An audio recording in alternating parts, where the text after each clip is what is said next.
نبی کریم صلی اللہ علیہ وسلم نے فرمایا کہ پچھلی امتوں میں ایک شخص کی روح قبض کرنے کے لیے فرشتہ آیا اور فرشتے نے آ کر کہا کہ اپنے اعمال کو دیکھو، اپنے زندگی کے معاملات کو دیکھو کہ کیا تم نے کوئی خیر کا کام کیا، یعنی اپنے آخری وقت میں اپنی زندگی پر ایک نظر ڈالو کہ تم نے کوئی خیر کا کام کیا۔ وہ شخص کہنے لگا کہ مجھے یاد نہیں، مجھے یاد نہیں۔ فرشتے نے پھر کہا کہ تم یاد کرو کہ تم نے کوئی خیر کا کام کیا ہو۔ اس شخص نے اپنی یادداشت پر زور دیتے ہوئے یہ کہا کہ میں نے کچھ نہیں کیا سوائے اس کے کہ میں لوگوں کے ساتھ خرید و فروخت کرتا تھا، میں اس میں جو قرضدار ہیں،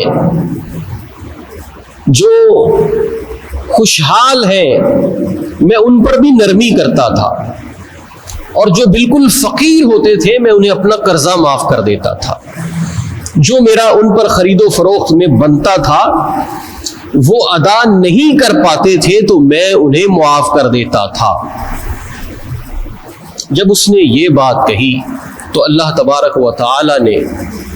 ارشاد فرمایا انا احق بذالک تجاوزوا عن عبدی، کہ یہ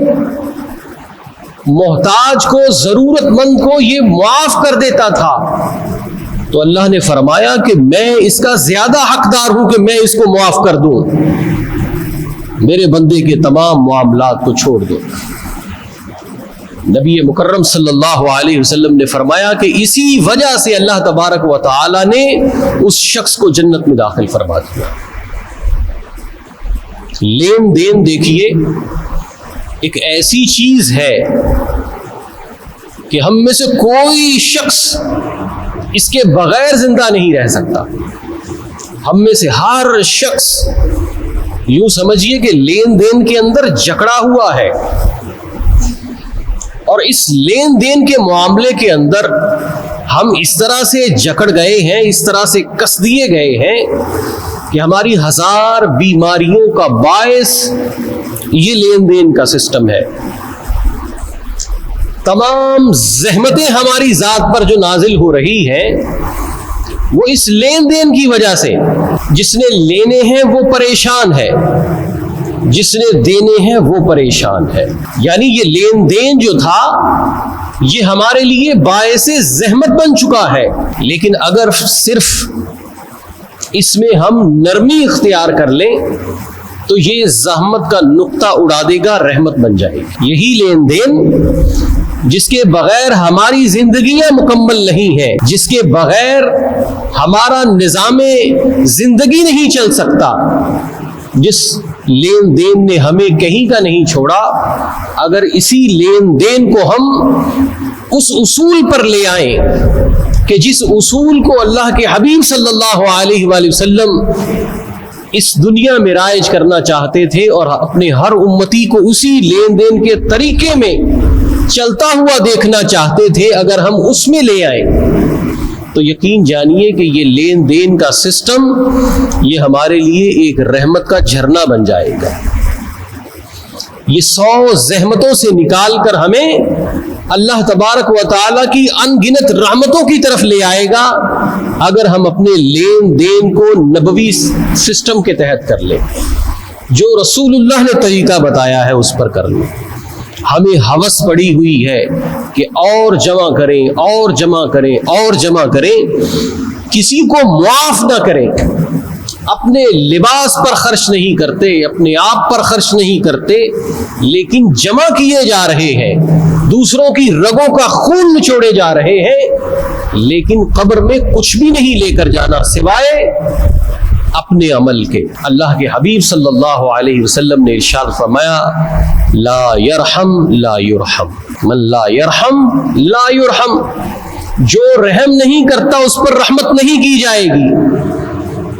ہم اللہ سے سوال کرتے ہیں یا اللہ ہم پر رحمت نازل فرما، لیکن ہمارا وجود کسی کے لیے رحمت کا باعث بننے کو تیار نہیں ہے۔ کسی کو تو دور کی بات ہے، اولاد اپنے ماں باپ کے لیے رحمت نہیں زحمت بنتی ہے، بھائی اپنی بہنوں کا حصہ ہڑپ کر جاتا ہے، ان کے لیے رحمت کا باعث۔ ہم اپنے ماں جائوں کے لیے، اپنے خونی رشتوں کے لیے رحمت بننے کا باعث نہیں، لیکن سجدوں پہ سجدے کیے جا رہے ہیں، دعا پہ دعا کیے جا رہے ہیں، یا اللہ ہم پر رحمت نازل فرما، یا اللہ میری ذات پر رحمت فرما۔ کیسے رحمت ہوگی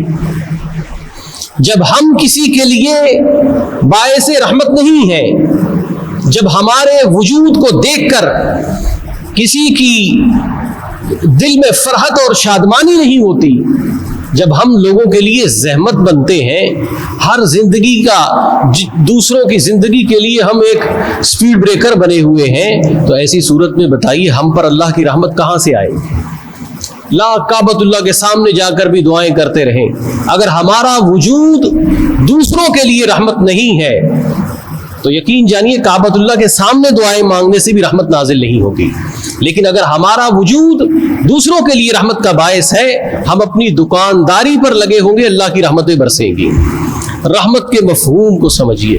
کہ اللہ کی رحمت متوجہ اس وقت ہوتی ہے جب ہمارا وجود رحمت میں ڈلتا ہے۔ اللہ تبارک و تعالی